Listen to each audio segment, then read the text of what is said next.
December 16, 1944. The Western Front had reached a point of precarious stability, with Allied forces consolidating along the German border, preparing for the final inexorable push into the Reich. But beneath a cloak of dense fog and heavy winter snow, the German Wehrmacht, against all strategic logic and material reality, launched its final, desperate, and massive offensive. Operation Wacht am Rhein, Watch on the Rhine, later known to history as the Battle of the Bulge.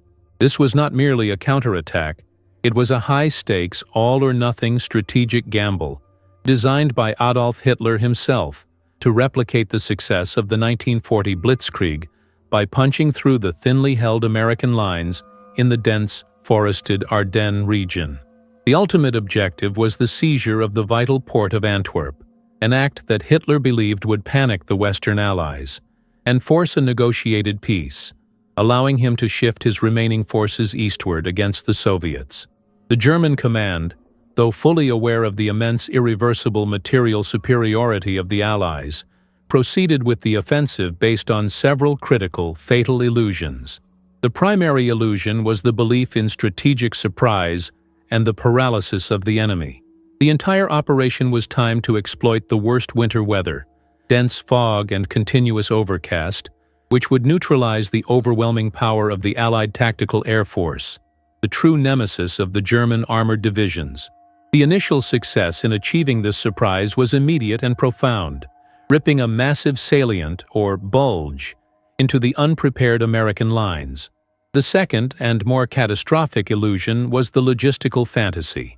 The plan for a lightning-fast armored thrust, led by the elite panzer divisions, was predicated on the immediate seizure of massive American fuel depots along the route. The Wehrmacht, starved of petroleum due to the relentless Allied bombing of synthetic oil plants, simply did not possess the reserves to fuel the advance to Antwerp. The entire offensive was literally running on fumes and the desperate, unsustainable hope of capturing enemy supply. This logistical lifeline, dependent on the enemy's resources, was the single greatest vulnerability of the entire operation.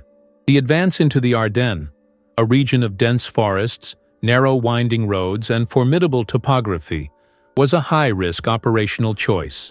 The geography, while providing the initial concealment, quickly became a crippling logistical obstacle for the heavy German tanks and supporting vehicles. The initial success was terrifying. Green, inexperienced American divisions were overrun and surrounded, creating a massive, fluid crisis that threatened to rupture the entire Western Front.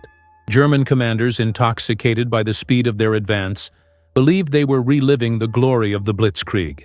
What they failed to realize, however, was that the frozen forest and the unforgiving terrain were already setting the final irreversible trap. The environment and logistics, the very factors they had hoped to bypass, were preparing to consume the last strategic reserves of the German Reich. The initial, stunning breakthrough of the German armored columns quickly encountered the silent, formidable resistance of the frozen Ardennes forest, a terrain that proved to be the ultimate, unyielding adversary to the Blitzkrieg strategy. The German expectation of a rapid, unimpeded advance was shattered by a combination of rugged geography, brutal winter conditions, and the localized, stubborn resistance of isolated American units, turning the offensive into a grinding, logistical nightmare. The dense forest provided the initial concealment necessary for the surprise attack, but it simultaneously became a crippling logistical choke point. The German plan, designed for the open plains, relied on the continuous rapid movement of massive numbers of tanks and supporting transport. The narrow, icy roads of the Ardennes, often restricted to a single lane and quickly clogged by the wreckage of American and German vehicles, brought the offensive to a painful, grinding halt.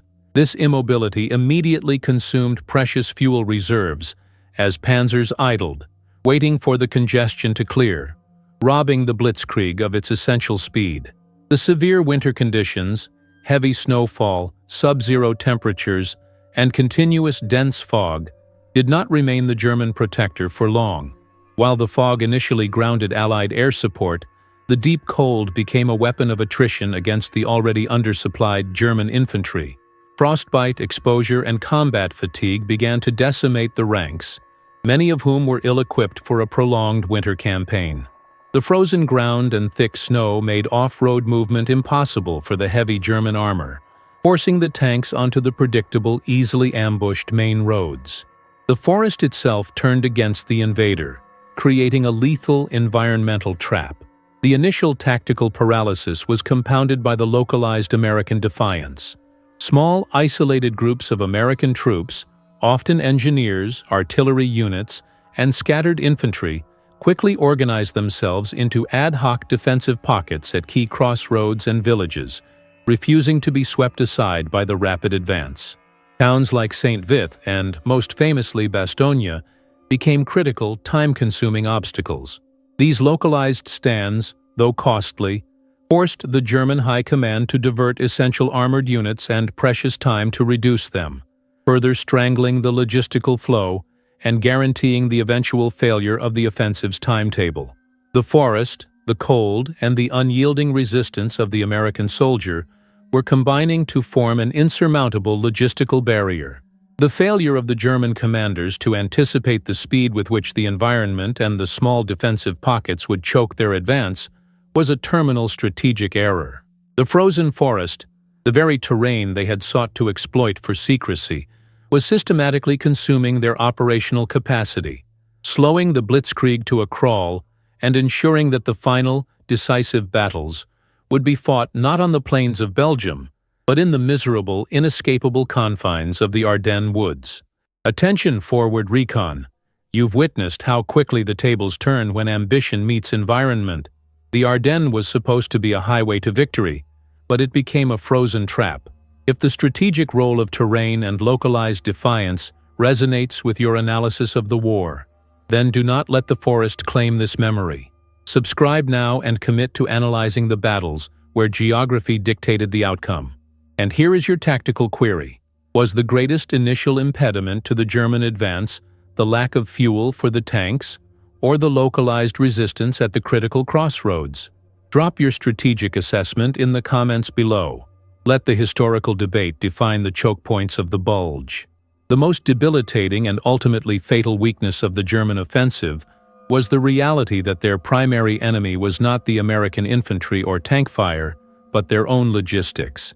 The entire operational plan was built upon the ghost of fuel, the desperate, unsustainable hope of capturing the vast Allied petroleum stockpiles. When this logistical fantasy was shattered, the Blitzkrieg was immediately consigned to a grinding, static defeat.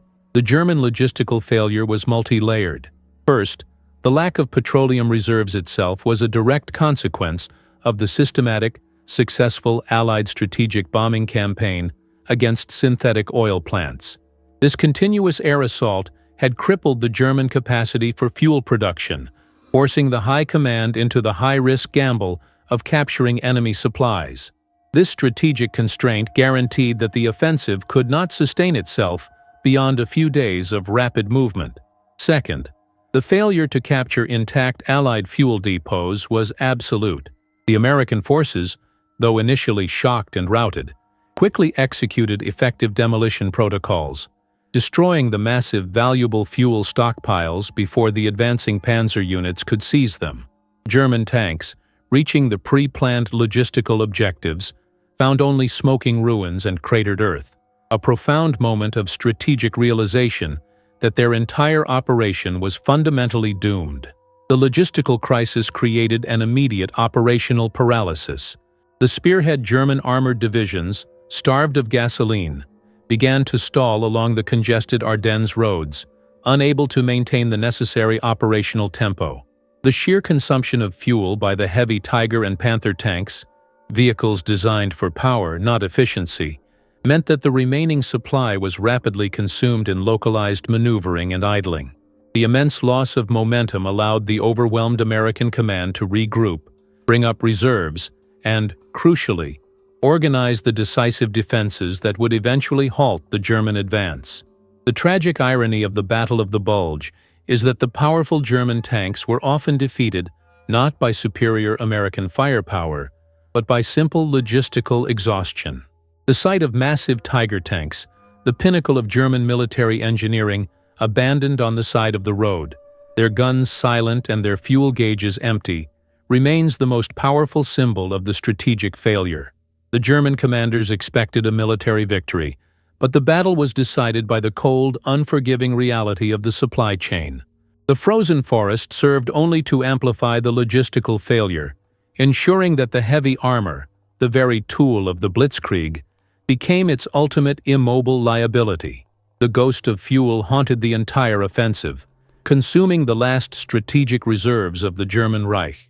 The logistical and operational crisis gripping the German advance found its ultimate counterpoint in the legendary defense of Bastogne.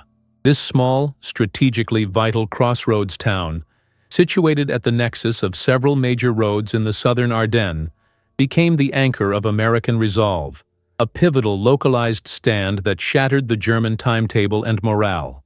The defense of Bastogne was not just a military action. It was a profound psychological counterattack against the Blitzkrieg strategy. The importance of Bastogne was entirely logistical. Its 7 intersecting roads were crucial for the rapid movement and resupply of the advancing German armored columns. The German plan mandated its quick seizure to ensure the continuous operational flow toward the Meuse River and Antwerp.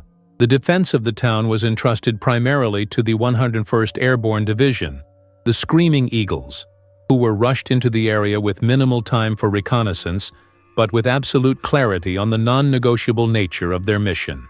The subsequent German siege of Bastogne was a brutal confrontation between the desperate German need for speed and the unyielding American determination to hold the ground. The paratroopers, encircled and cut off from all land-based supply, endured continuous concentrated German artillery shelling, lack of food, and the debilitating cold.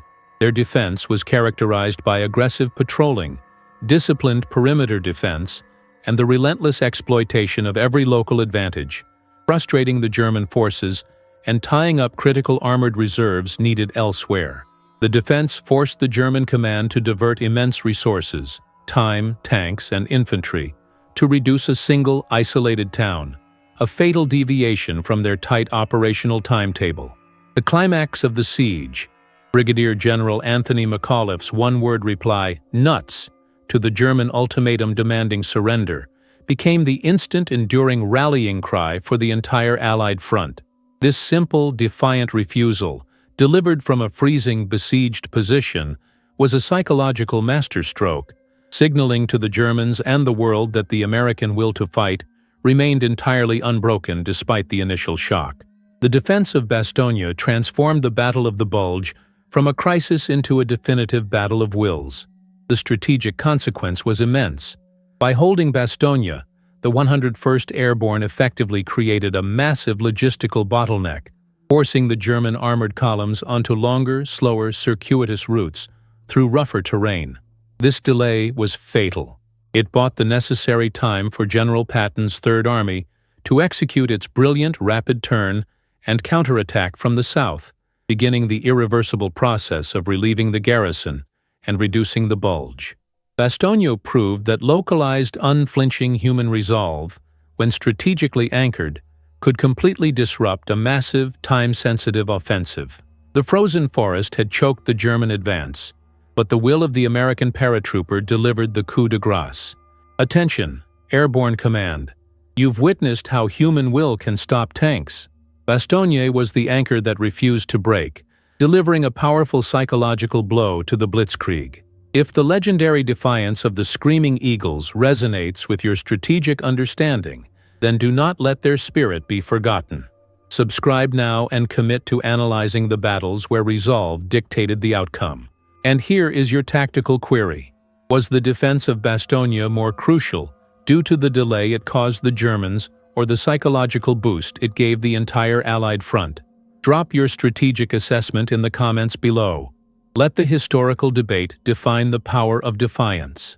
The relief of Bastogne and the successful counteroffensive against the German salient were the result of the immense, coordinated effort of American logistical prowess, the logistical triumph that underpins General George S. Patton Jr.'s famous pivot.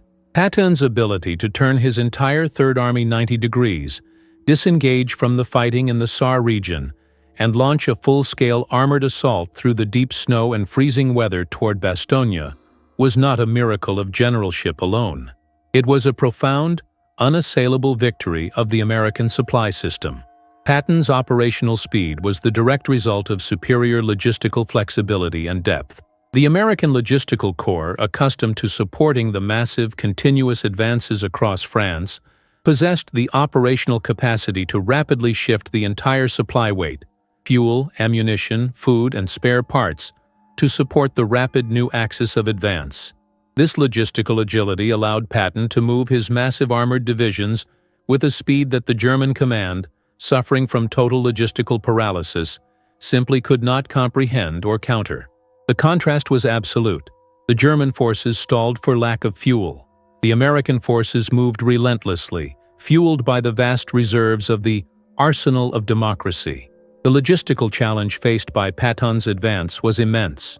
The deep snow, the freezing temperatures, and the difficulty of the Ardennes roads placed immense strain on the truck convoys and the engineer units responsible for road clearance. Yet, the supply chain never broke. Trucking companies, known collectively as the Red Ball Express, and combat engineers worked around the clock, often braving direct enemy fire, to keep the essential supplies flowing toward the besieged Bastogne garrison. This unwavering commitment to maintaining the logistical tail was the non-negotiable precondition for Patton's success. The relief of Bastogne, achieved on December 26, 1944, was the ultimate strategic payoff of this logistical triumph. The opening of the supply route immediately stabilized the besieged garrison and allowed the massive inflow of American materiel necessary to transition the defense into a full-scale counteroffensive. The subsequent relentless American pressure, sustained by the robust continuous supply chain, guaranteed the annihilation of the German salient and the consumption of the Wehrmacht's last operational reserves. The Battle of the Bulge ultimately confirmed the profound, irreversible strategic verdict of the Western Front. The war was a logistical contest that Germany had lost years earlier. The frozen forest amplified the logistical failure of the Blitzkrieg, but the victory was secured by the American logistical triumph, the capacity to move, supply, and sustain overwhelming power wherever and whenever it was needed. Patton's pivot was the final triumphant testament to the supremacy of the supply chain. You've tracked Patton's brilliant pivot, a move made possible entirely by the power of logistics and the Red Ball Express. If the sheer organizational triumph of the American supply system resonates with your strategic mind, do not let this critical lesson be lost. Subscribe now and commit to preserving the analysis of the battles where supply dictated the outcome. And here is your final intelligence task. Suggest the next great logistical pivot of WY2, the strategic shift that fundamentally altered the course of a major campaign. For our deep dive analysis, the desperate nature of the German offensive, fueled by delusion and strategic constraint, gave rise to the unspoken horror of the Malmedy Massacre, an atrocity that briefly, brutally shattered the code of combat conduct and cemented the immense psychological cost of the final battle. This war crime, committed by fanatical elements of the Waffen-SS, was not merely a random act of violence.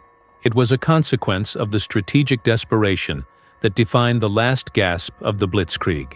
The massacre occurred on December 17, 1944, near the Belgian town of Malmedy. A column of over 100 captured, unarmed American soldiers, primarily from the 285th Field Artillery Observation Battalion, were systematically gunned down in a field by elements of the Kampfgruppe Piper, a spearhead formation of the 1st SS Panzer Division, Leibstandart SS Adolf Hitler. This horrific, deliberate act of mass murder, committed by highly ideological and heavily armed troops, was a direct violation of every law of war and combat decency. The context of the atrocity was rooted in strategic desperation and ideological extremism. The Kampfgruppe Piper, committed to a high-speed, non-stop operational tempo, was under immense pressure to maintain the momentum and feared that managing a large number of prisoners would impede their crucial advance. The SS unit, characterized by its fanatical commitment to the Nazi ideology, viewed the American prisoners not as captives, but as obstacles to be ruthlessly eliminated. This tactical desperation, coupled with a deep-seated ideological contempt for the enemy, led directly to the abandonment of any ethical boundary. The immediate effect of the massacre was a profound psychological shockwave across the entire Allied front.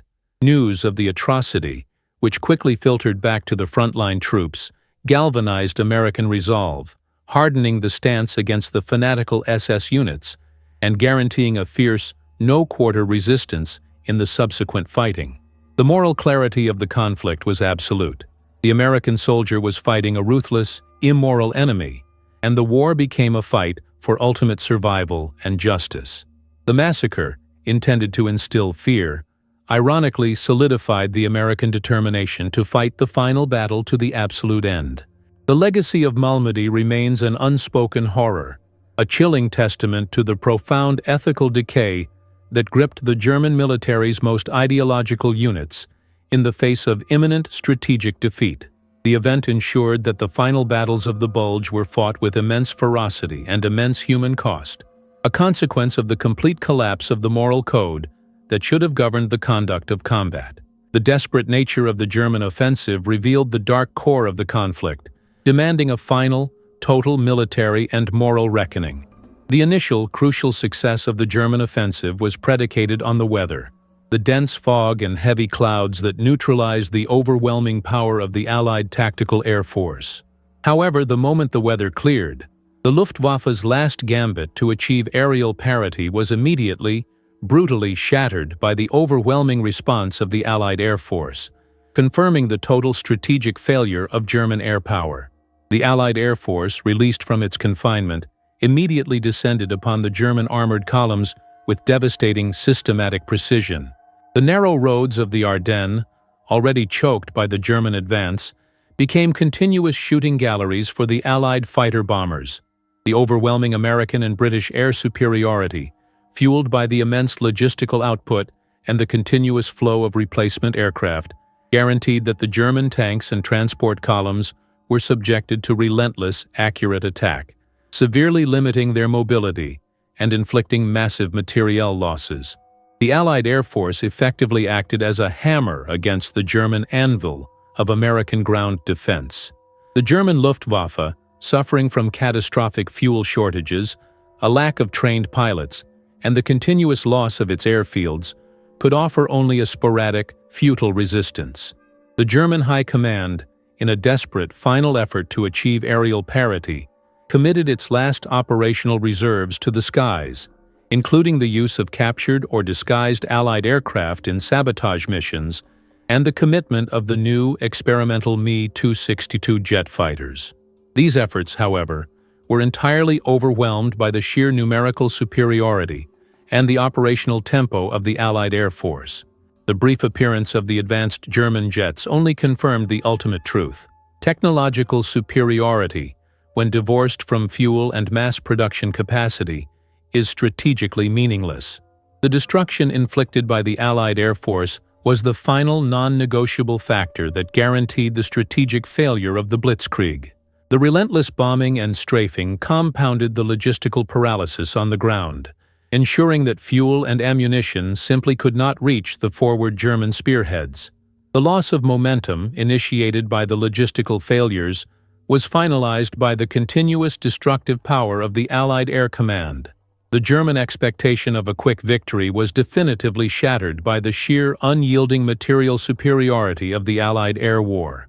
The legacy of the aerial aftermath remains a powerful testament to the strategic supremacy of integrated air power.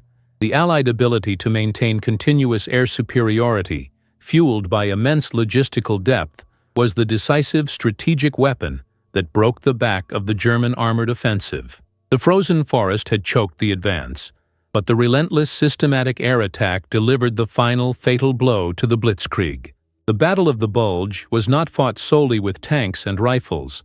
It was a profound psychological battle waged between Allied resolve and German propaganda, a conflict that ultimately revealed the immense strategic power of information and morale. The Germans attempted to leverage the initial surprise to inflict psychological shock, The Allies responded by leveraging the truth of their overwhelming material superiority.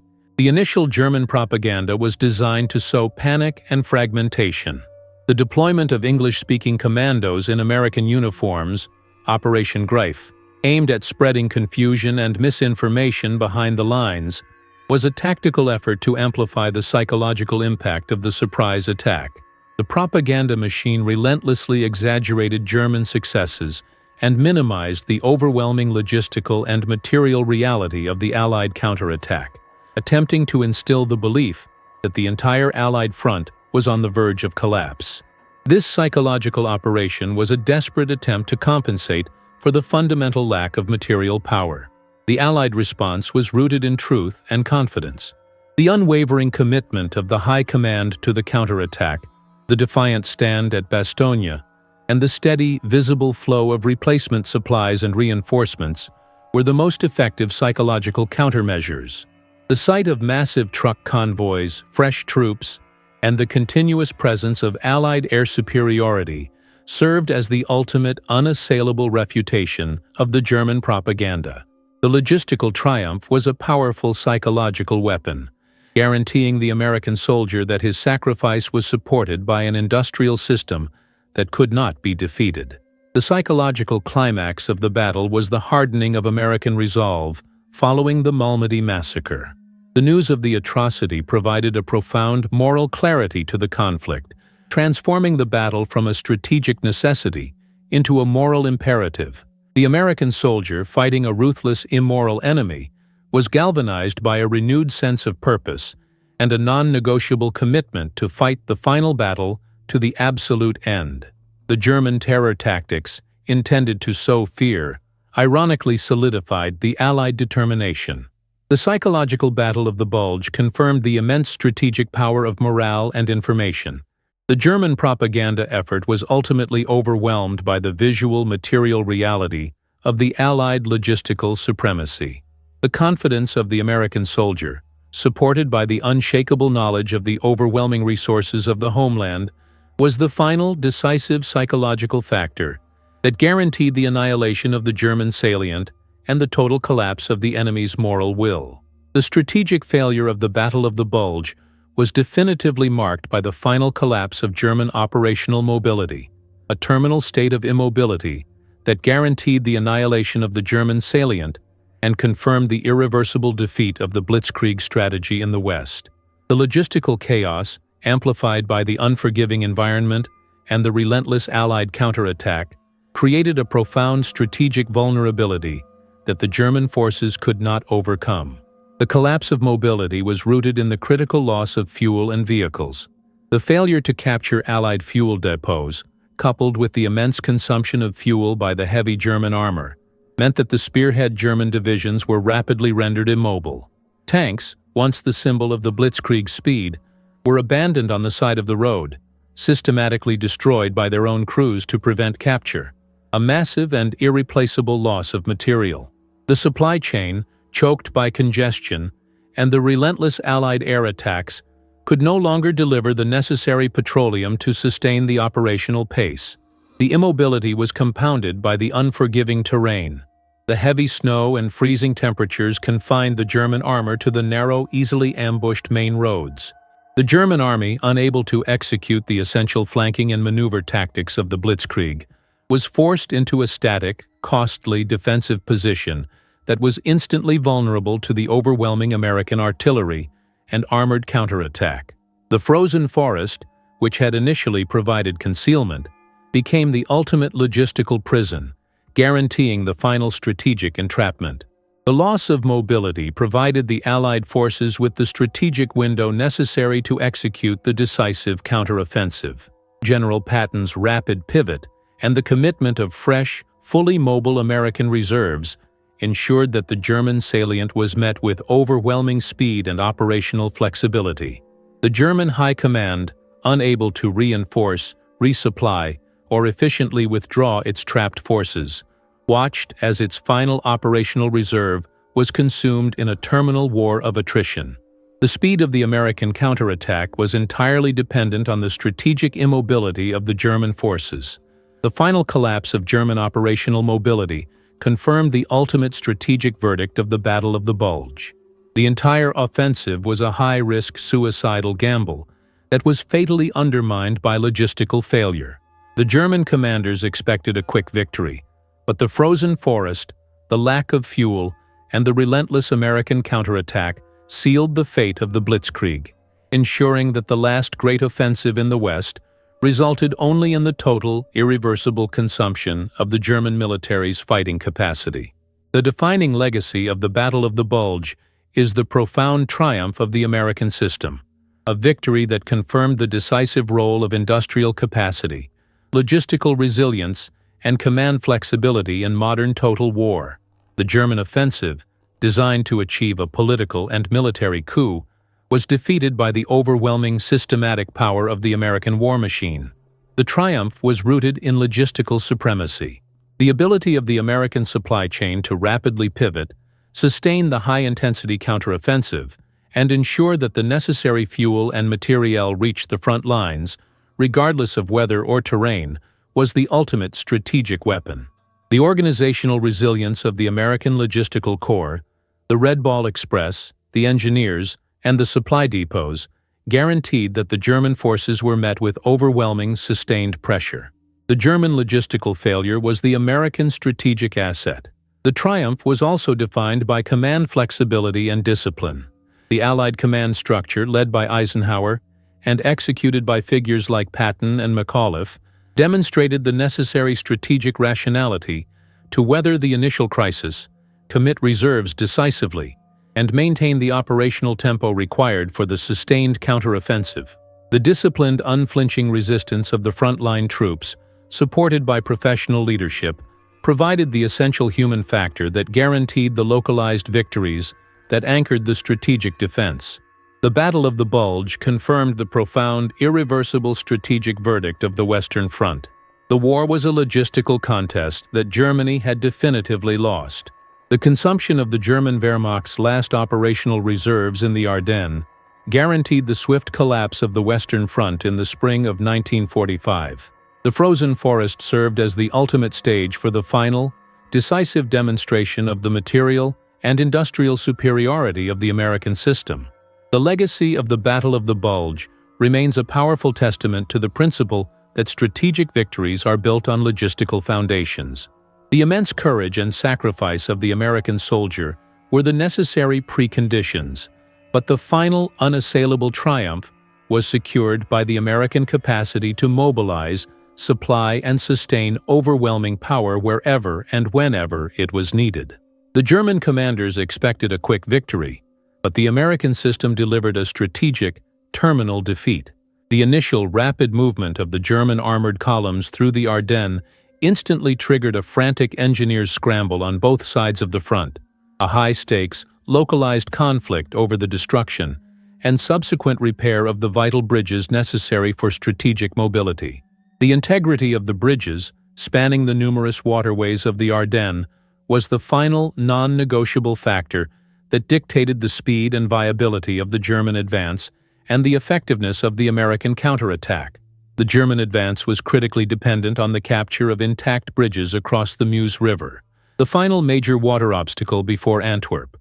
Their failure to seize these bridges intact, due to swift American demolition actions, immediately crippled the operational timeline of the Blitzkrieg. American combat engineers, often operating under immense pressure and facing the spearhead of the German assault, executed heroic, precise demolition of these key structures. This denial of functional bridges forced the German armored columns to halt, consuming precious time and fuel as they waited for their own engineer units to construct pontoon bridges or find suitable fording points. Every hour saved by the American engineers translated directly into a day of strategic advantage for the entire Allied front. The Allied counteroffensive, conversely, was entirely dependent on the rapidity of bridge repair and construction. General Patton's aggressive armored thrust toward Bastogne was only possible because his own combat engineers worked around the clock, utilizing massive amounts of material and immense ingenuity to bridge the waterways, clear mines, and maintain the operational integrity of the roads. The immense effort to rapidly construct and sustain pontoon bridges behind the advancing American forces was the essential logistical precondition for the sustained counteroffensive. The engineers were the unsung heroes of the advance, their technical competence guaranteeing the continuous flow of fuel and materiel to the front line. The logistical implications of the engineers' scramble were profound.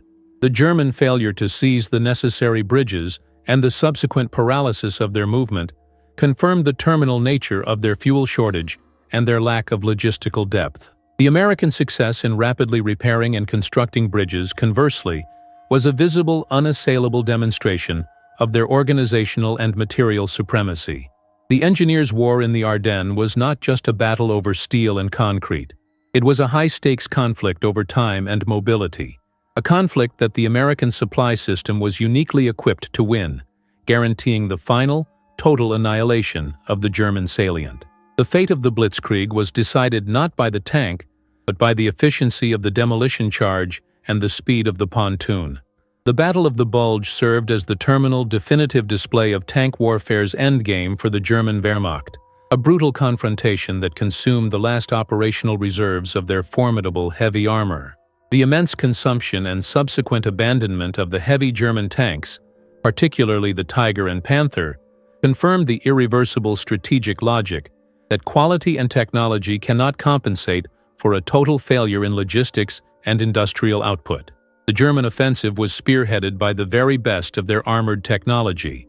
The Tiger II, King Tiger, with its immense armor and high-velocity 80 mm gun, was virtually impervious to frontal fire from most Allied tanks.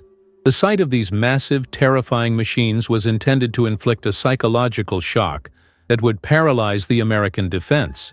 However, the King Tiger, designed for power, was plagued by immense logistical and operational weaknesses, high fuel consumption, complexity, mechanical unreliability, and immense weight that severely restricted its mobility on the narrow, congested Ardennes roads and over weak bridges. The Allied strategy against this formidable armor was a direct application of their overwhelming material superiority. The American tankers, relying on the M4 Sherman, utilized superior numbers, speed, and concentrated fire to engage the heavier German tanks on the flanks or rear, exploiting the weak points of the German armor. Furthermore, the immense effectiveness of the American anti-tank artillery and the relentless air attacks ensured that the German heavy tanks were systematically destroyed or disabled, consuming the last of the German armored reserves.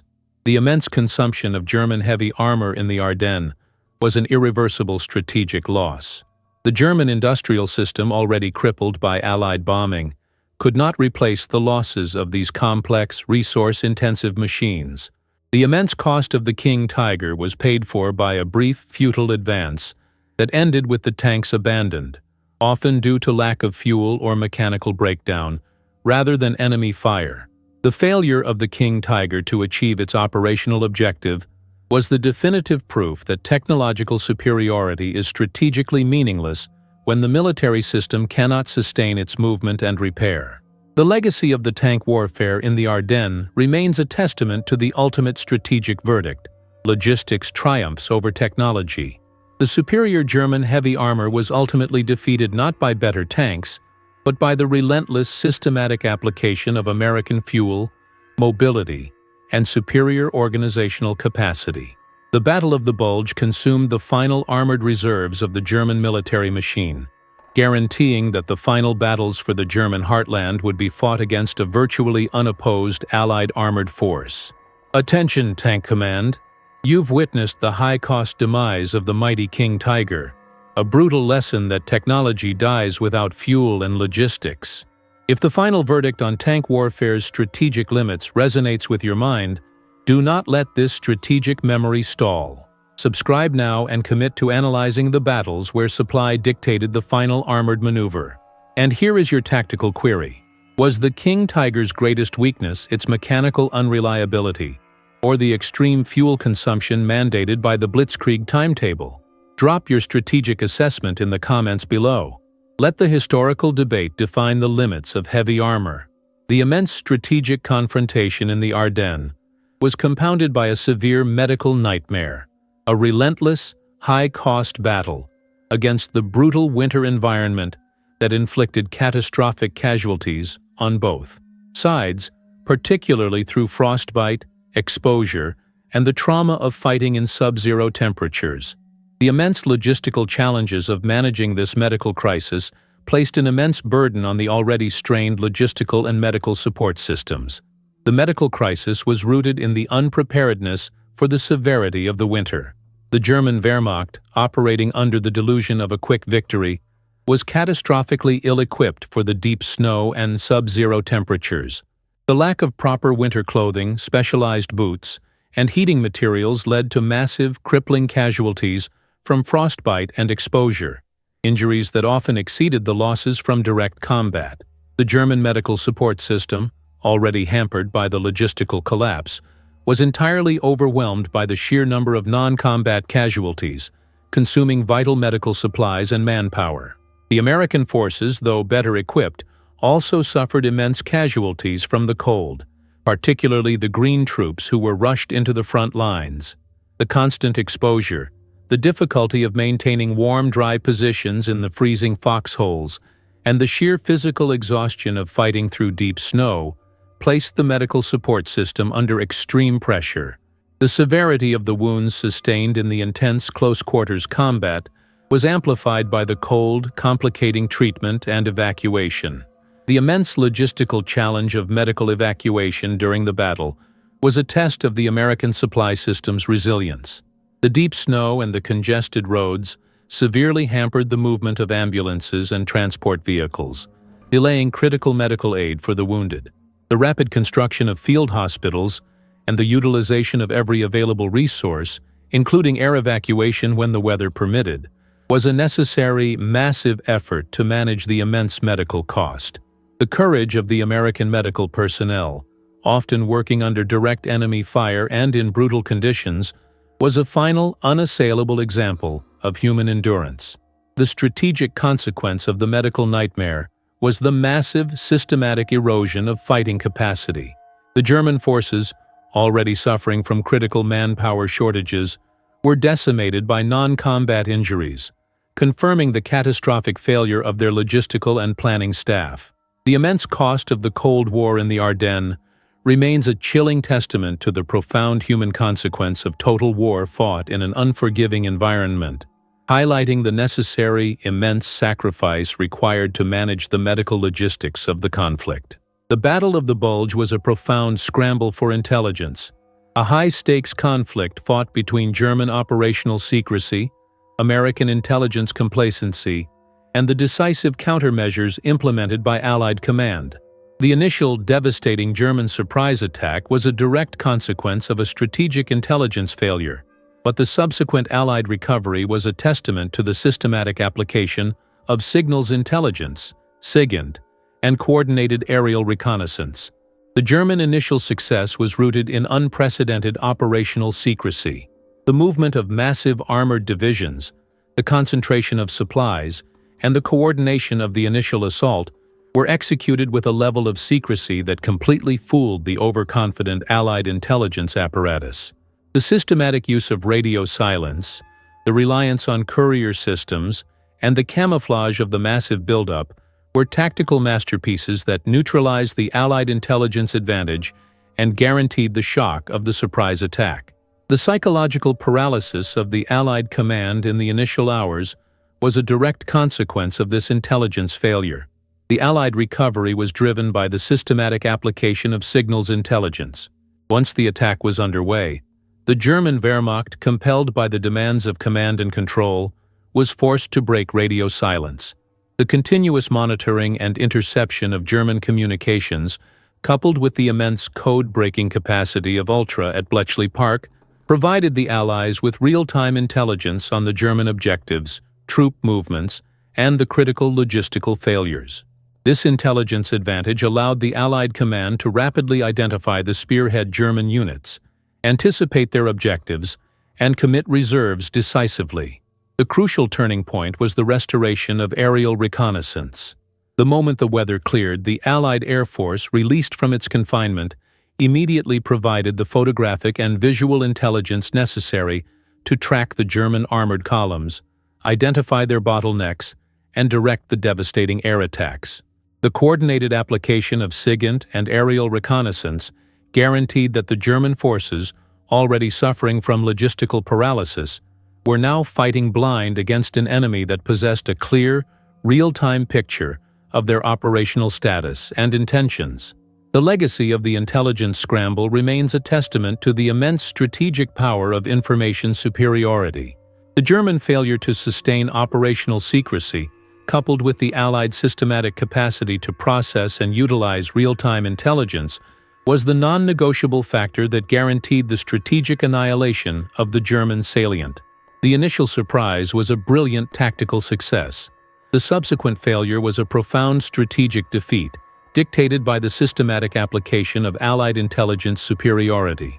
The immense strategic victory of the Battle of the Bulge was secured by the final counterblow, the relentless, coordinated offensive that systematically annihilated the German salient and confirmed the terminal consumption of the Wehrmacht's last operational reserves. This counteroffensive was a masterpiece of maneuver, logistics, and overwhelming material superiority, ensuring that the German forces trapped within the salient were offered no avenue of escape or reinforcement. The counterblow was characterized by the coordinated pincer movement of General Patton's Third Army from the south and the subsequent advances of the U.S. First and Ninth Armies from the north. This relentless pressure systematically compressed the salient, pushing the German forces into a smaller, more concentrated area, where they were subjected to overwhelming continuous Allied artillery and air attack. The objective was clear: total destruction of the German forces, denying them any opportunity to withdraw heavy equipment or sustain a cohesive defense. The logistical supremacy of the American system was the engine of this final counterblow.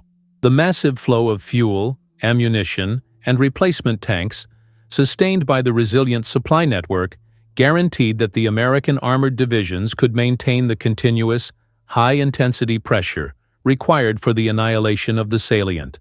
The German forces, already starved of fuel and ammunition, were unable to sustain a cohesive counterattack and were forced into disorganized, costly retreats, abandoning massive amounts of heavy equipment. The psychological impact of the final counterblow was profound. The relentless speed and material superiority of the American advance shattered the German fighting will, leading to massive surrenders and the total consumption of the remaining operational reserves. The destruction of the salient confirmed the irreversible strategic verdict. The German military machine had consumed its last reserves in a futile gamble, and was now on an irreversible path toward total collapse. The immense strategic payoff of the final counterblow was the total consumption of the Wehrmacht's last operational reserve in the West. The swift collapse of the Western Front in the spring of 1945 was guaranteed by the annihilation of the German salient in the Ardennes. The final counterblow was the definitive strategic act that sealed the fate of the German military effort, transforming the crisis into the final, decisive victory. The profound moral shadow cast by the Malmedy Massacre, the systematic execution of American prisoners of war by elements of the Kampfgruppe Peiper, remains an indelible, chilling legacy of the Battle of the Bulge. This atrocity was not merely a localized act of violence. It was the ultimate moral cost of strategic despair, committed by the most ideologically extreme units of the German offensive, and it fundamentally altered the psychological landscape of the conflict. The massacre, occurring early in the offensive, was driven by a fatal blend of strategic desperation and ideological fanaticism. The Kampfgruppe Peiper, committed to a high-speed, non-stop operational tempo toward the Meuse River, viewed the management of a large number of American prisoners as an impediment to their crucial mission. The SS soldiers, indoctrinated with an extreme, dehumanizing ideology, chose the ruthless elimination of the captives over the adherence to the laws of war. This tactical decision, rooted in a contempt for the enemy and a desperate need for speed, was the ultimate ethical failure of the German command structure. The immediate consequence of the atrocity was a profound hardening of American resolve. News of the massacre, quickly filtering back to the frontline troops, solidified the moral clarity of the conflict. The war became not just a battle against a military adversary, but a fight against a morally depraved regime. The American soldier, galvanized by righteous anger, adopted a fierce, no-quarter stance against the fanatical SS units, ensuring that the subsequent fighting was marked by immense ferocity and immense human cost. The moral outrage served to strengthen the American determination to fight the final battle to the absolute end. The legacy of Malmedy remains a tragic testament to the profound ethical decay that grips a collapsing regime. The atrocity was a clear signal that the rules of war had been abandoned by the most ideological elements of the German military in the face of imminent strategic defeat. The immense human cost of the massacre, the systematic murder of unarmed captives, remains a somber, unerasable entry in the ledger of the Battle of the Bulge, demanding a final military and moral reckoning. The event fundamentally ensured that the Battle of the Bulge was fought with maximum intensity and maximum human cost. The desperate nature of the German offensive revealed the dark core of the conflict, demanding a total military and moral reckoning that guaranteed the total annihilation of the German salient and the ideological forces that drove the massacre. The immense sacrifice of the American soldiers remains the necessary foundation for the final total triumph of the moral law. The immense strategic victory achieved by the Allies in the Ardennes immediately transitioned into a massive, unprecedented humanitarian and logistical challenge. The processing and containment of the tens of thousands of German prisoners of war captured during the reduction of the salient. The experience of the German POWs captured during the collapse provides a stark, immediate insight into the human cost of strategic failure and the profound exhaustion of the Wehrmacht. The German soldiers captured during the Battle of the Bulge were often suffering from extreme exhaustion, frostbite, and malnutrition. Their physical condition was a direct consequence of the catastrophic logistical failure of the German offensive and the brutal winter conditions they endured. The captured troops, many of whom were the young or elderly members of the Volkssturm or demoralized remnants of professional units, provided the American interrogators with immediate, chilling evidence of the terminal state of the German military effort. Their physical and psychological collapse confirmed the strategic verdict. The German army was spent. The logistical challenge of managing the massive POW population was immense. The American supply system, already stretched to its limits supplying the advancing combat divisions, had to rapidly divert resources of food, water, and medical aid to the hastily constructed prisoner enclosures. The immediate priority was triage, managing the vast number of frostbite and combat injuries, and ensuring the separation of fanatical elements, such as the SS, from the professional Wehrmacht soldiers. This massive administrative task was a final, clear demonstration of the logistical capacity that had won the war. The experience of the German POWs remains a somber testament to the strategic failure of the German High Command. These men, forced into a futile, suicidal offensive by a delusional regime, were the ultimate victims of the logistical and operational collapse. Their capture saved them from the inevitable death that awaited them in the continuing retreat, preserving a massive, vital manpower pool that would eventually contribute to the post-war reconstruction of Germany.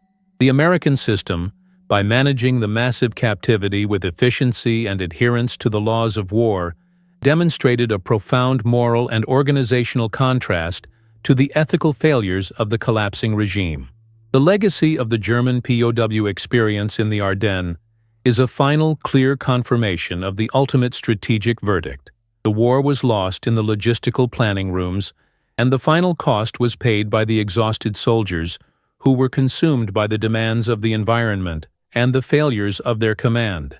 The containment and processing of the massive captive population was the final necessary administrative act that confirmed the total defeat of the German military machine. The immense logistical victory that secured the defeat of the German salient left indelible engineers' scars across the Ardennes, the physical testament to the high-cost, relentless struggle to maintain the supply lifeline in the face of immense environmental and enemy resistance. The continuous, massive effort to repair, build, and sustain the logistical infrastructure was the true engine that fueled the American counteroffensive. The scars were evident in the sheer number of destroyed and rapidly rebuilt bridges. The German strategy of bridge denial, while initially successful in crippling the American advance, forced the American combat engineers into a continuous, high-risk process of construction and repair. The rapid deployment of massive pontoon bridges, the clearance of demolished structures, and the immense effort to maintain the integrity of the roads under freezing conditions were the essential logistical preconditions for the sustained armored advance. Every mile gained by Patton's army was preceded by the engineering resilience of the combat teams. The relentless work of the engineers was compounded by the immense cold and the hostile terrain. Building bridges and maintaining roads in sub-zero temperatures, often under direct enemy fire, placed the engineer corps under continuous, immense stress. Their resilience and technical competence guaranteed that the supply lifeline, the flow of fuel, ammunition, and materiel, never broke, a stark contrast to the logistical collapse that paralyzed the German armored divisions.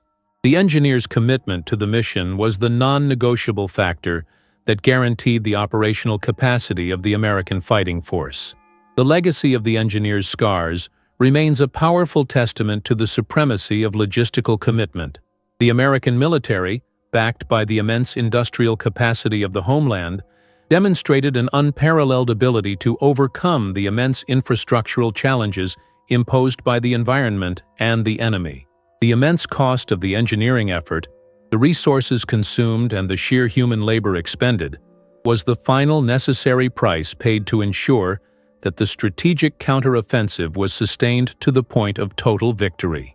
The final triumph in the Ardennes was not just a victory of arms, it was a profound engineering and logistical triumph. The scars left on the landscape, the rebuilt bridges, the cleared roads, and the sustained supply depots were the physical evidence of the strategic superiority that guaranteed the total annihilation of the German salient. The immense, relentless work of the combat engineers was the true unsung heroism that cemented the strategic verdict of the Battle of the Bulge. The moral shadow cast by the Malmedy Massacre demanded a necessary, systematic moral aftermath. The relentless pursuit of accountability and justice for the perpetrators of the atrocity. The pursuit of the SS soldiers responsible for the mass murder was not merely an act of retribution. It was a profound moral necessity to uphold the ethical framework of warfare and provide justice for the murdered American captives. The pursuit of the perpetrators, primarily members of the Kampfgruppe Piper, began almost immediately following the Battle of the Bulge. The identification of the specific SS units and the relentless commitment of the American military police and intelligence services to track down the individuals involved highlighted the non-negotiable nature of the American commitment to the laws of war.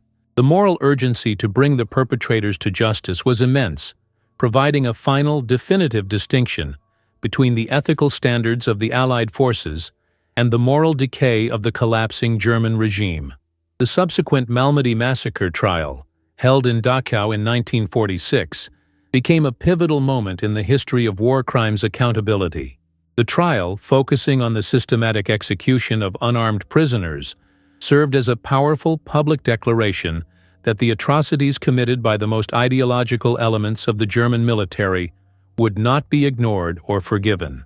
The intense scrutiny of the trial, the immense human effort required to gather evidence and testimony, and the final sentencing of the perpetrators cemented the profound legal and moral legacy of the event. The pursuit of justice was a final, necessary act that upheld the moral foundation of the Allied war effort.